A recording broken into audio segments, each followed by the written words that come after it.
And so one of the diagrams that we learned, Lauren presented this to us, and it was cool because as she was presenting it to us, I saw her unfold in herself, like learn as she was presenting it, and actually like real time progress with the idea.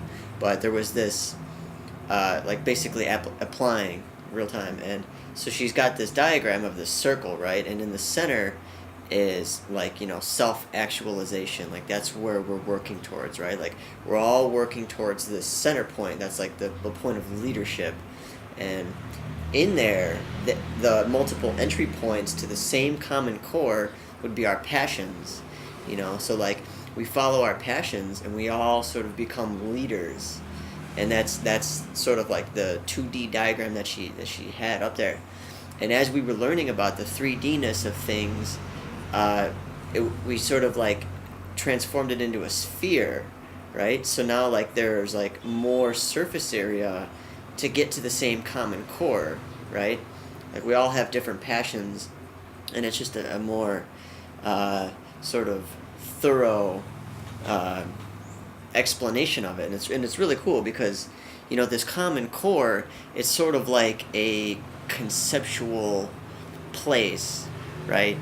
It doesn't really exist in the same place, right? So like basically for me, for me to follow my passions, I find my center, right? And my center is actually different than your center or his center or her center, right? There's actually different centers all over the place. So it's this sort of aggregate center, right? But the thing is though, and this is the joke, I used to make this joke because I used to get so much attention and support growing up that I used to joke that I would say I was the center of the universe.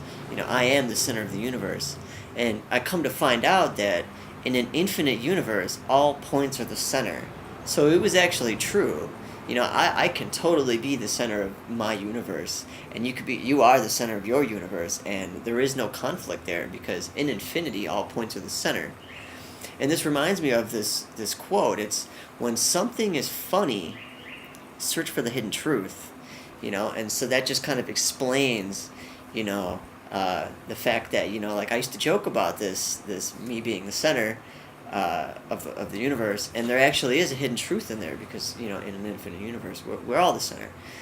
And so you take this sphere with the center point, right? This like this is, for me, it's actually being self-actualized, with my passions and all that.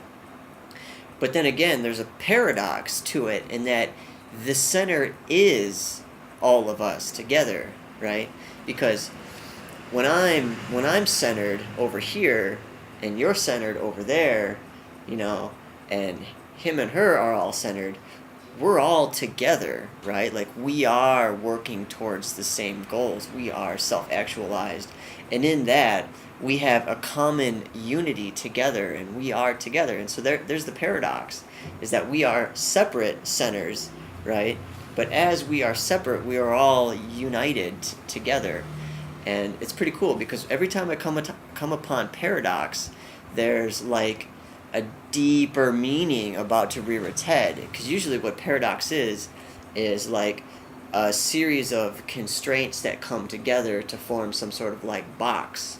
And it's like, well, wait a minute, there's like nowhere to go here. And usually what happens is, there's like a false constraint, or the context of the situation just needs to be like reframed, and the paradox is actually the gem to break out of these various contexts, which is pretty cool. It's like that center point which allows the walls to fall off, back to infinity sort of thing. And so it's pretty cool. Like in this little exercise with the sphere, following our passions, we come to the center, our center.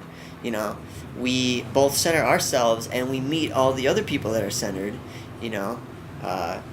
There's hidden truth there, and then there's also paradox, in that we are sort of holographic.